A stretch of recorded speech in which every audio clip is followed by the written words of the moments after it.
Welcome in, everybody, on a Tuesday afternoon. Peegs.com's Matt Weaver, Jared Kelly here. A couple days after Indiana's 52-14 win over Charlotte to go to 4-0 on the season. Matt, just another super, super dominant performance from Indiana, as we, kind of expected and, have come to expect at this point. It almost feels like Groundhog Day, just the way they're kind of dismantling these opponents just from start to finish. Yeah, I mean, I guess the one, kind of negative, the defense maybe the first half wasn't up to, the level of play that they've had the first 3 weeks. But I guess the flip side is, I think Charlotte got the ball back with 3 or 4 minutes to go in the first half.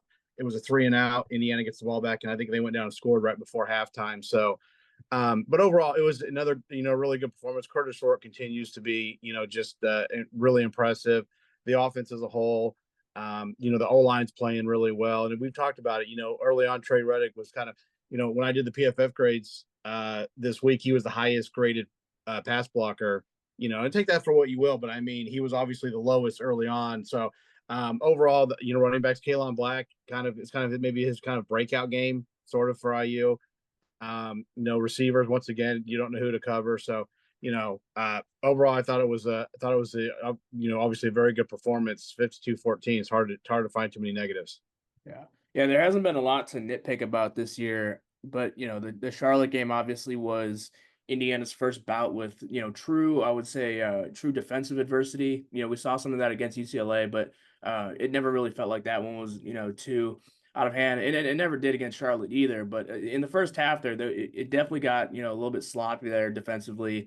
You saw a lot of one-on-one tackles not being made. Indiana just wasn't swarming to the ball like we've seen before. And then Charlotte, which came into the game, they were averaging like less than 1 yard a carry. The previous game, they had averaged less than 1 yard a carry. That they were getting whatever they wanted on the ground.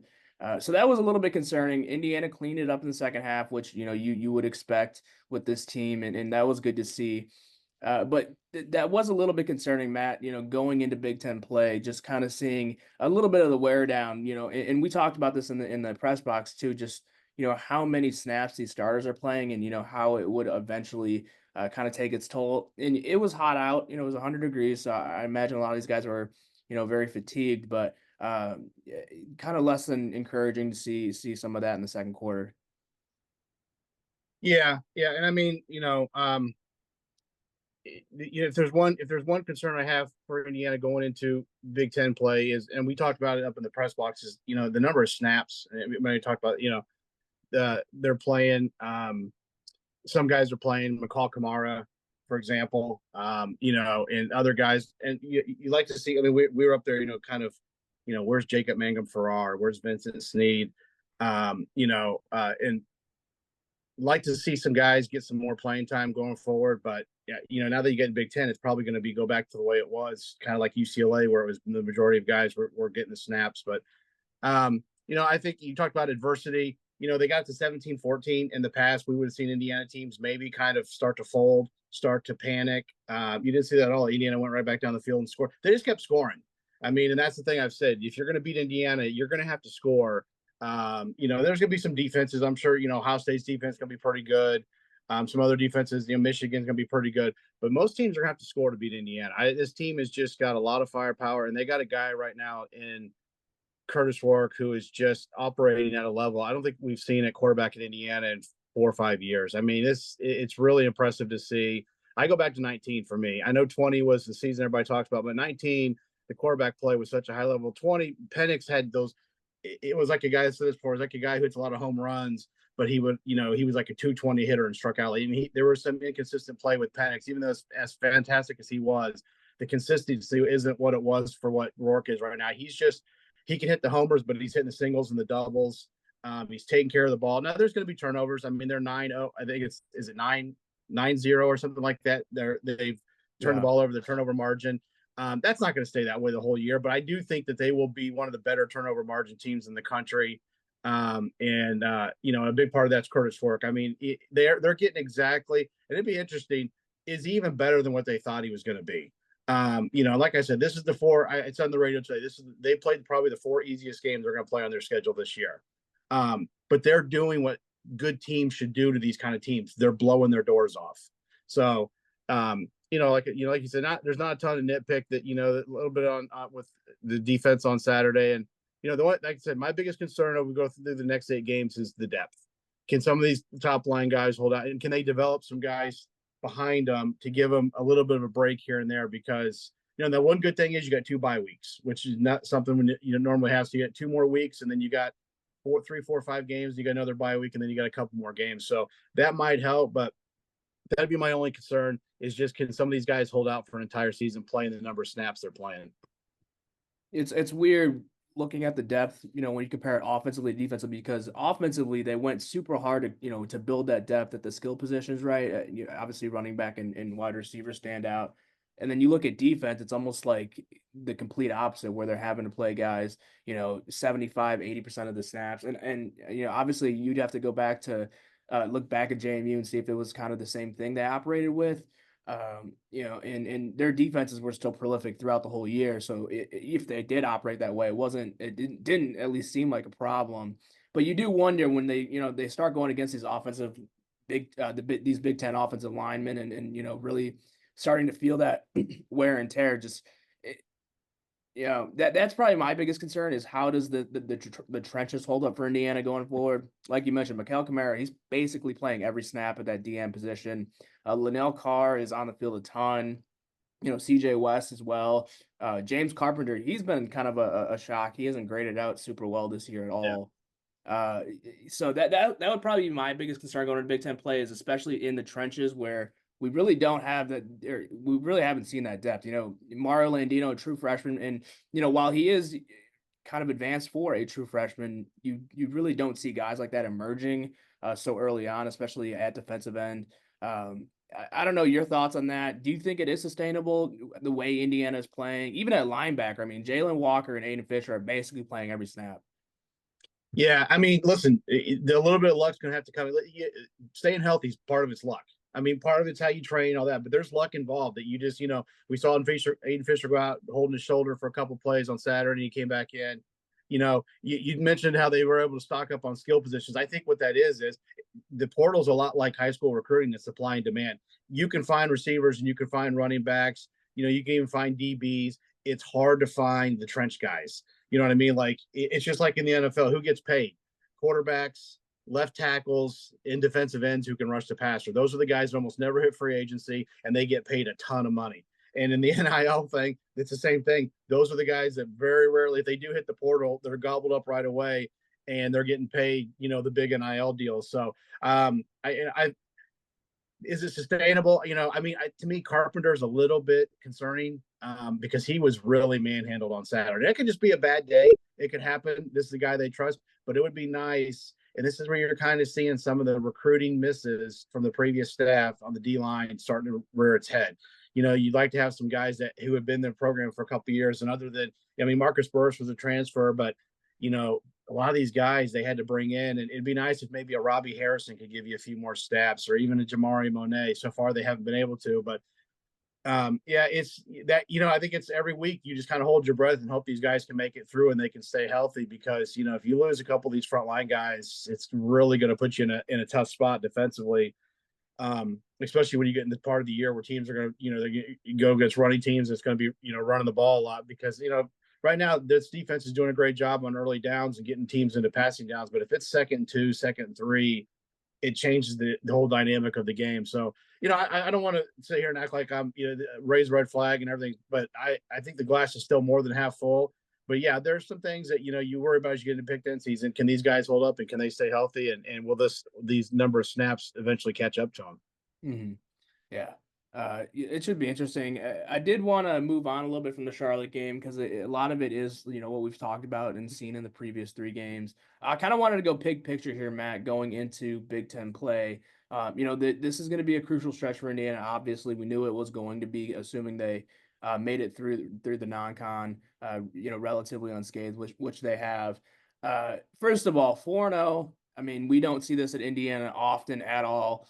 Curt Cignetti becomes the first coach in Indiana history to go 4-0 in his debut season. And he is not the type of guy who's going to kind of relish in those kind of accomplishments, clearly. But just from your standpoint, you've been around this program a long time. for him to come in and do what he's done so early on, for him to go 4-0 so early in his career, just how impactful is that? Just even if he might not be the one to sort of take that accomplishment for himself. I mean, I've been covering this program since 2008, and obviously following it for a whole lot longer. It worked for it when Cam Cameron was the coach. There's never been a coach who's come in and made this kind of impact. Now, you got to put that in context. Obviously, back when Bill Mallory, his first year, he went 0-11, and 2 years later, he was in a bowl game. You didn't, Cam Cameron. I can't remember what the record was the first year, but it wasn't. He never went to a bowl game, but they did get a little bit better. Then you had Denardo, which was a disaster. But anyway, I'm not gonna name all the guys. You didn't have the portal, and the portal, can really change the fortunes of your program almost like overnight. Whereas before, when you would hire a coach, especially at a school like Indiana, you're like, okay, this is going to be at least 2 to 3 years before we're even kind of sniffing a bowl game because it's going to take time. And in football, it takes time. You need a couple of recruiting classes. Well, now you can do it in one recruiting class because you can bring in a whole bunch of older guys and change the trajectory of the program. And while you can do that, there's still things there are still things that you have to do behind the scenes. You just can't. It's not just about bringing in players. To me, it's just the accountability, the culture. I think what frustrated Indiana fans, I think when we watched games last year and we covered them, is the repeated mistakes that we would see, the same mistakes repeated over and over again. Or, there just didn't seem to be a lot of accountability, a lot of excuse making. You don't see that now. I mean, Kurt Cignetti's press conferences are like 10 minutes. I mean, I'm just saying this guy, he gets to the point, he doesn't beat around the bush. And I think that's how he runs his program. And you hear players say it, like, if you don't do what you're supposed to do, you don't play. And you didn't really hear that in the past. And so to me, it's the culture change has just been remarkable. And then I'm sure there's things, the X's and O's and that kind of stuff is part of it too. But, the biggest thing in the end is you got to develop players. You got to build have a certain mindset. And you've really got to get everybody going in the same direction. And he has done, and his staff, they all deserve praise, not just him, but obviously he's the key guy. They've done a remarkable job. I mean, it really isn't like, listen, we're 4 games in. It's the 4 easiest games on the schedule, but I think we both have watched enough Indiana football. I know you have, and you know your stuff, Jared. This looks legit. I mean, this is a legit football team. Are they going to go 12-0? No, I don't think so.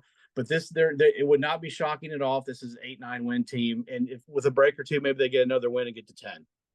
Yeah, no, I mean, I think we're both on the same page there when we say this is a good football team, regardless of what happens the rest of the year. I mean, this is sustainable, I think, too, and that's all the important part is, what Curt Cignetti has built. It seems like it can be sustained over multiple years. The fact that they were able to turn over the roster like they have and still kind of, find this continuity so quickly is really impressive as well. And I thought it was, the transfer portal thing you brought up too. Obviously, the previous coaches didn't have that coming in.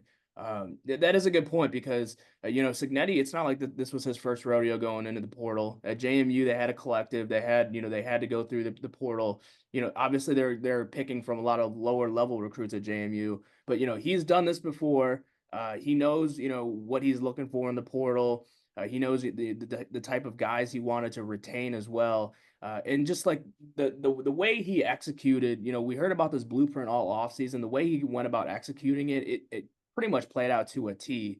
Now we don't have the exact, bullet points of what he wanted to do, but you could kind of see, over time, this is exactly, the key things he wanted to hit on. Yeah, absolutely. And it did help bringing in the 12, 13 JMU guys. That definitely helps. He knew those guys. They were winners, and they've proven to be able to play at this level.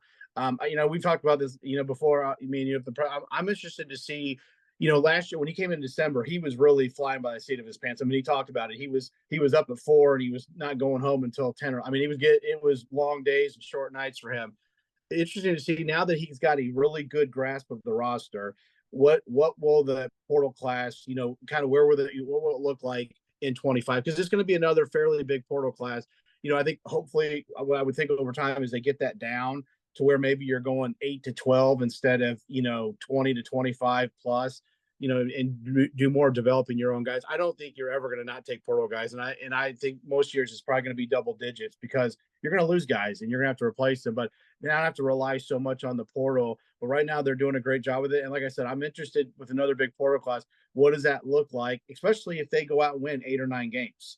You know what I mean? If you feel like you need to go get a portal quarterback, well, I mean, Curtis Fork, if he keeps it up, is going to throw for about 4,000 yards, number of touchdowns, and he's I don't think he's going to be a first round pick, but I think Curtis Fork has worked himself into the conversation to be a draftable quarterback in the NFL next summer. So it'll be interesting, and this staff has done a great job. I have no doubt they'll continue to do a great job. And it's just it's going to be fun to see how the season plays out and how recruiting plays out as well. And especially, if they do end up winning 8, 9, 10 games this year, you're going to have a higher, you have to imagine you're going to have a higher talent pool to pick from in the portal as well, which they didn't have coming into this year. And clearly they're making it work still as well. Matt, I did want to ask, going into Big Ten play, 8 games left, a ton of season left to play here.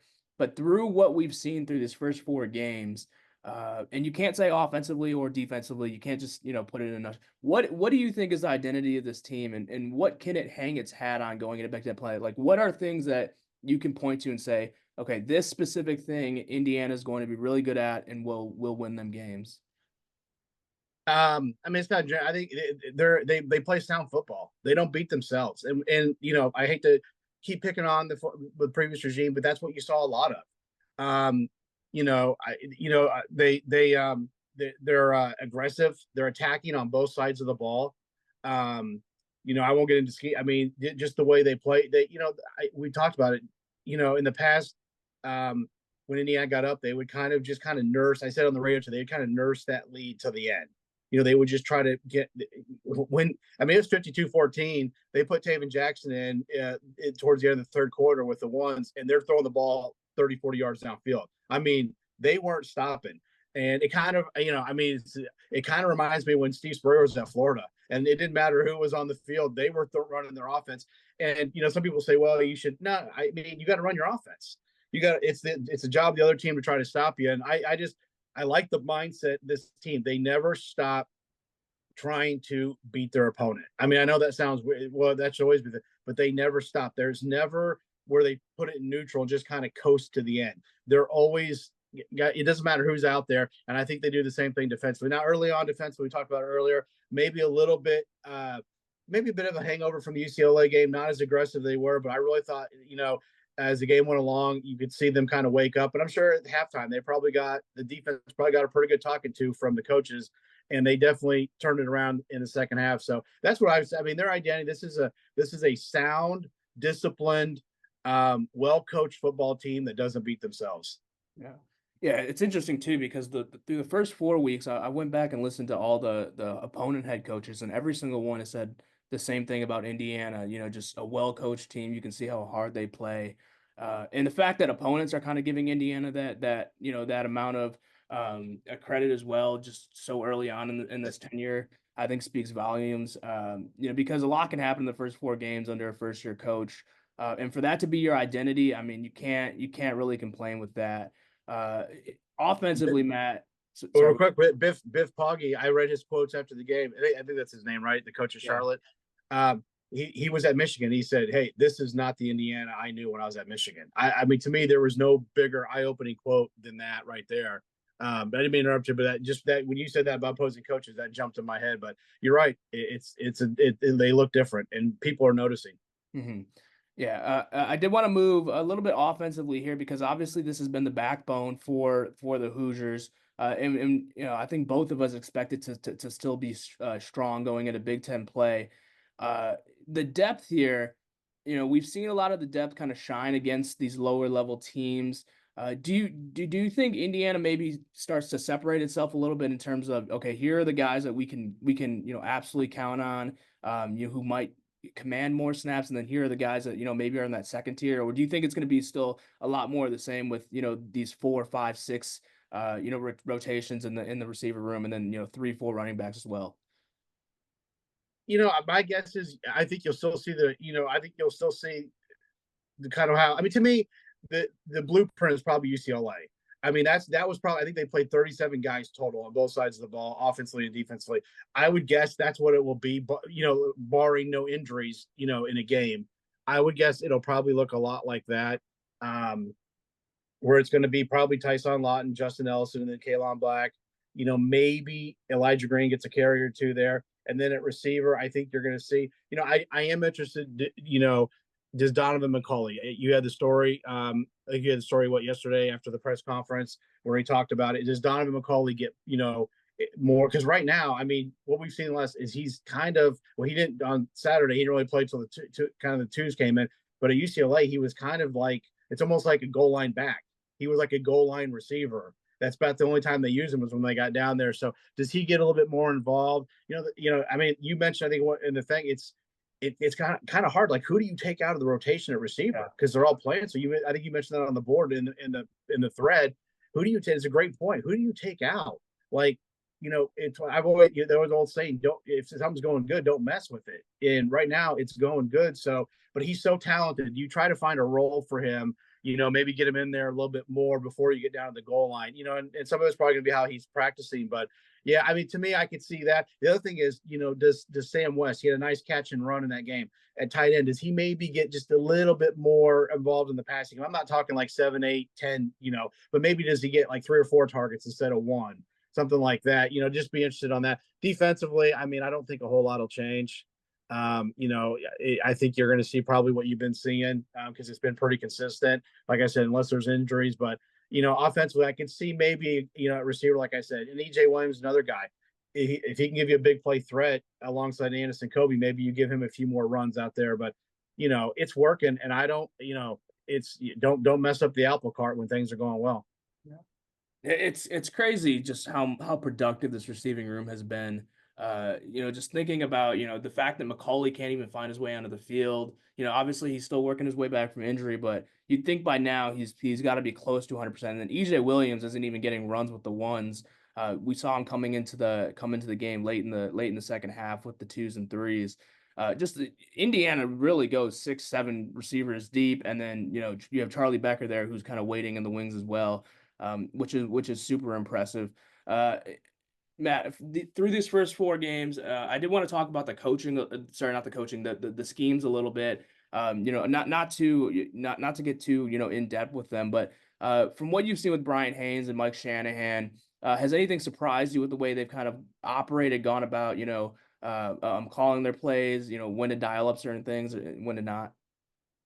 No, probably not a lot. I mean, maybe I thought, and maybe you'll see this going forward, and it's probably some of the people. Maybe I thought defense might blitz a little bit more. I mean, maybe correct me if I'm wrong, but I don't think we've seen a ton of blitzing. It's Yeah. been, I think, more 4-man rushes. And for the most part, it's worked. I think they're one of the tops in sacks and TFLs and all that. But going forward, when the O lines get better, the competition gets better, you may have to do a little bit more exotic things. And it's probably smart to save that to when you have to actually use it. Offensively, I mentioned this when I was on the radio this morning in the local state, is a lot of teams will come out and they'll try to establish the run early on. So, I mean, if you watch Indiana, they come out and they're throwing. I mean, from the get go at UCLA, I thought that might be a game where no, they came out and they were throwing the ball down the field, and it's almost like they use the pass to set up the run instead of vice versa, which is kind of old school thinking. So it hasn't been. I didn't watch a ton of obviously JMU, and I mean I looked at them a little bit before they came here, but I thought they would be aggressive. You hear Kurt Cignetti talk, and you take him for his word, and they definitely play that way. They play with their foot on the pedal on both sides of the ball. And then we haven't talked a lot about special teams. I think special teams have been pretty solid. I mean, we haven't seen James Evans hardly at all, which is a good thing. Not because he's not good, but because that means the offense is doing great. But they've had to rotate. They've had a little bit of rotation at kicker with some guys getting banged up, McCormick, and then Quintero. And I think the coverage teams have been good. I haven't even seen any kind of like issues that makes you concerned going forward. So, like I said, overall, it's a well coached football team. They're not always going to be perfect. They're gonna give up some big plays. They're gonna have a bad quarter or maybe even a bad half because it happens. But I don't think you're gonna see what we've seen in the past where it just snowballs and they don't ever seem like they can get it turned around. Mhm.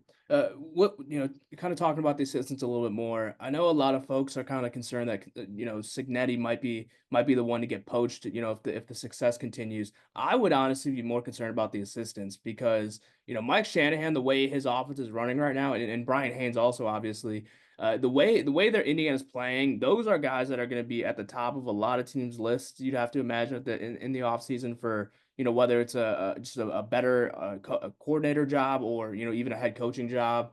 And Kurt Cignetti always has backup plans. You have to imagine he has kind of a short list in his head of here's who I'm turning to if Haynes leaves, if Shanahan leaves, whatever. Uh, for you, do you kind of see it the same way where you're more concerned about if Indiana keeps winning, keeps succeeding like it is, having to maybe potentially replace two coordinators, in the offseason? Yeah, I mean, and I checked out Tom Loy's story, which he asked me to help out with the Julian Lewis like a prediction, and he said he wonders if there's some concerns from the Lewis camp regarding Shanahan Cincinnati possibly getting going somewhere else. And it's interesting. He says his sources say that they would like to be in Bloomington for a while. Now you say that, but if you get a really good job offer that's that's life changing type of money, then obviously that changes things. But I think ththese guys, I get the sense they'd like to be here. You never know what's going to happen in the future. But yeah, I would be, and I'm not going to say concerned, but I would be. I think assistants are more likely to leave than Cignetti is to pack up after a year or two and go somewhere else. I've always said as long as Indiana provides him what he thinks he needs and gives him the support, I think he's at Indiana for the long haul. But there's probably going to be changes. I mean, look at he was he was with Saban. Saban had changes all the time, and that train kept rolling. It never missed a beat. And I'm not saying Indiana's going to be Alabama, but I think you'll see the same kind of lack of a downfall just because you change coaches. I think I guarantee you he's got guys list somewhere in his office of coaches he would call if he had to go replace Pat Coons, or he had to go replace Grant Kane or his coordinators. I mean, it's not just the coordinators, but if he had to go replace a position coach, guarantee you there's guys, and they're probably terrific coaches, and they may not be people we know about. We didn't know about a lot of these coaches when they came in. And obviously, like I said, if you can coach ball, you can coach ball. It doesn't matter where you're at. Cignetti is a ball coach. He knows ball coaches when he sees them. I'm not worried about guys leaving. I mean, yeah, it'd be a bummer, but I have no doubt that he would replace them, and they wouldn't miss the beat. Mhm. That's a good point too, because when Indiana was successful in 19 and 20, who were the coordinators? It was Kalen DeBoer and Kane yeah, Kalen DeBoer, Kane Womack, and obviously both those guys came from kind of unheard of lower level schools to sort of use Indiana. I don't want to say as a stepping stone, but that's kind of what it was, right? As a launching pad to head coaching jobs and whatnot. And it's obviously not a bad thing if you're losing coordinators and position coaches to better schools as well. All right, Matt. Just a little more here. I did want to talk about the Maryland game because this is going to be a huge one. For Indiana's sake, you hope that the stadium is packed. I don't see why it wouldn't be. Finally, you get a Big Ten game at home. For the fans that have wanted a good home opponent, this is your chance finally. The BTN tailgate's going to be there. It's a noon kick. The weather looks like it's going to be nice. This Maryland team, like Kurt Cignetti said on Monday, is going to be Indiana's biggest test, and it's shaping up to be that way. Yeah, I mean, Billy Edwards is playing really good football. I mean, he's his completion rate 75%, so he's right up there with Rourke. He's also a guy people should remember him from a couple years ago, the home game when Talua Yeah. went down. He came in. He really wasn't much of a passer, at least in the offense. He was more of a runner, and he was able to to lead them to victory when they lost Talua for the rest of that game. I think it's Ty Felton is just, I mean, like it's really his stats are incredible. He's at like 602 through 4 games receiving yards. The next highest in the Big Ten is 340. So, I mean, you're talking nearly double. Caden Prather was a guy, I think last year, if I remember right, I think he had 2 touchdowns in the first quarter, first half against Indiana, and that blowout win for them. So they're going to have weapons. I think right now, I mean, they had some penalty issues against Villanova. Obviously, Indiana had against UCLA, but I like Indiana's chances in this game. I think it's 7. Am I right? I think it's a touchdown. The spread's a touchdown for Indiana. I could see it being a closer game than that, but I like Indiana in this game. I think the way they're playing, I think being at home, and I want to say people said there's maybe less than 5,000 tickets left for the game. I don't know if that's accurate, but hopefully it is, and hopefully those get bought up. weather could be an issue. It looks like there's a tropical storm, I think, down in the Gulf that it always spawns those storms that come up north through the Midwest for us. So hopefully weather cooperates. But even if it doesn't, hopefully people get out there and support this team because they're fun to watch and it's a good football team. And I know a lot of IU fans have been, bemoaning the fact they haven't had a good football team in a while. And other than a couple years here and there, it's been rough. And I think you finally got a program that you can get out there and be proud of. Yeah. And listen, I'm not gonna hop on the you have to come to games train. I thought a lot of that was kind of silly.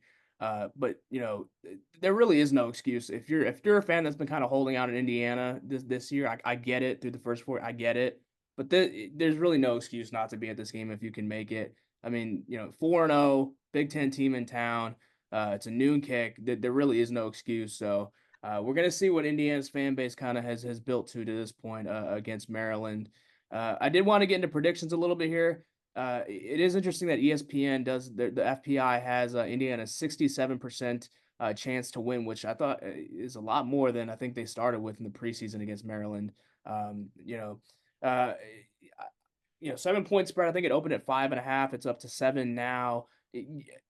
For me, how I see this game is I think it's gonna teeter more on the on the end of a shootout. I think. Indiana's defense hasn't seen an offense like this. Maryland's offense is very explosive. Loxley's is an offensive coach. I think they're going to put points up on the board, but I think Indiana's offense is also going to put points up on the board as well.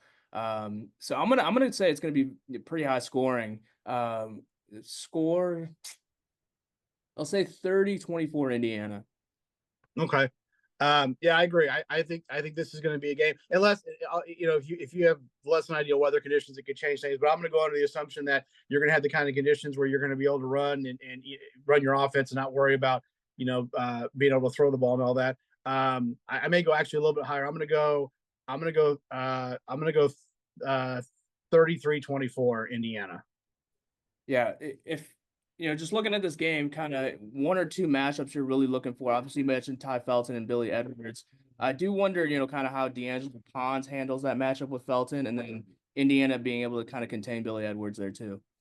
Yeah, and we talked about this. I think in the do you I think we both agree D'Angelo Pons is the best cover guy on the team, and Jameer Johnson's played well. It's not that he's not, but I mean, do you just have D'Angelo Pons follow him all over the field, Felton, or do you just line up and they play the side they play, and whatever side he goes to, maybe do you shade the safety a little bit over to him, and I mean, if you double team him, then Prather or somebody else, is going to maybe get single coverage. So those are the kind of the chess matches these coaches have to deal with. But yeah, I'm interested to see how they handle that because obviously right now Felton is statistically the best receiver in the Big Ten, and he's definitely looked like an all-conference guy. I mean, and he's playing really, really good football. So, if you can slow him down a little bit, and then to me the bigger thing is can you keep Billy Edwards from killing you? Not so much with his arm, with his legs. When things break down, does he rip off those 17, 18-yard chunks? The one touchdown drive UCLA had Ethan Garbers did that where he scrambled a few times. So that it'll be an interesting matchup.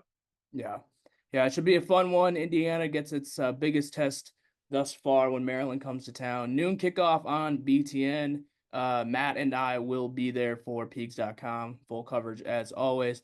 Matt, thanks for joining me today. And we'll have much more to come. Pregame coverage throughout the week leading up to Saturday's game.